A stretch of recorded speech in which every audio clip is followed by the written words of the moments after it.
এবারে প্রশ্ন হলো, এক মেয়ে তার স্বামীকে ডিভোর্স দিয়েছে, আমি সে মেয়েকে বিবাহ করেছি, অনেকে বলছে বিবাহ জায়েজ নাই, আমি তার সঠিক উত্তর জানতে চাই।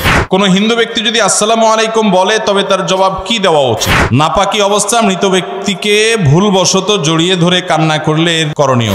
বিবাহিত পুরুষ ও বিবাহিত নারী জেনার কাজে লিপ্ত হয়, গ্রামের বিচারে টাকা জরিমানা করা হয়, সেই টাকায় সসপ্যান কেনা হয়, সেগুলো ধর্মীয় অনুষ্ঠানে রান্নার কাজে ব্যবহার করা হয়, সেই সসপ্যান বা পাতিলের রান্না করা খাবার খেয়ে ইমামতি করলে সেই ইমামের পিছনে ইক্তেদা করা যাবে কিনা? এত দূরে নিয়ে ফেলছেন মাসআলা। এটা তো ওই মাসআলার মতো হয়ে গেল যে কোনো লোক যদি খারাপ কাজে জড়িত হয়, সেই লোক যদি মারা যায়, তাকে যদি কবর দেয়া হয়, তার লাশ পচে সার হয়ে সেই সার দিয়ে যদি কোনো গাছ হয়, সেই গাছ যদি ফল ধরে, সেই গাছের ফল খাওয়া যাবে কিনা? এরকম মাসআলা বলে কে জিজ্ঞাসা করছে? তো এরকম না ঘুরায় গাড়ায় মাসআলা হয়ে গেল। আসলে আল্লাহ মাফ করুক, আমি এই প্রশ্নকারীকে বলতেছি না, বাকি অনেকে এরকম করে যে কোনো কারণে কোনো হুজুরের উপরে খেপা আছে, ইমাম সাহেবের বিরুদ্ধে একটু রাগ আছে, ওই রাগ ঝাল মিটার আর কোনো রাস্তা খুঁজে পায় না, এরকম ওই দূর থেকে আইনা হলে একটা মায়ের হুজুরে দেওয়া যায় কিনা। এটা অনেক সময় হয়, সব সময় হয় যে তা বলতেছি না, অনেক সময় হয়। এবার আসেন মূল মাসআলায় আসি। ভাইরা আমার, জেনা ব্যভিচার এগুলোতে যদি লিপ্ত হয় কেউ, তাহলে সেক্ষেত্রে তাদের জন্য কোনো অর্থদণ্ডের ব্যবস্থা ইসলাম রাখে নাই।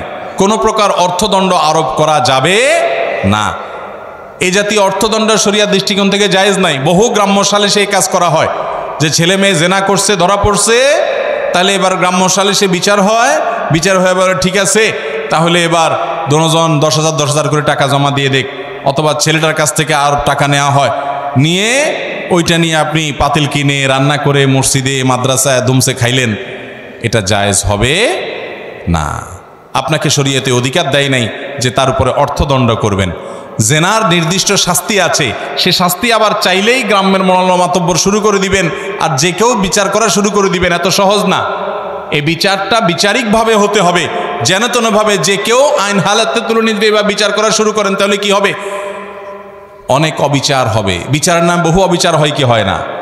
একটা ভালো মানুষকে জেনার দোষে দোষী বানায় দিলেন, আর অনেক সময় একজন দোষী মানুষকেও নির্দোষ বানায় দিলেন, কারণ সবার হাতে হাতে যদি বিচারের ছড়ি দেওয়া হয়, তখন দেখা যাবে সেটার অপব্যবহার হবে।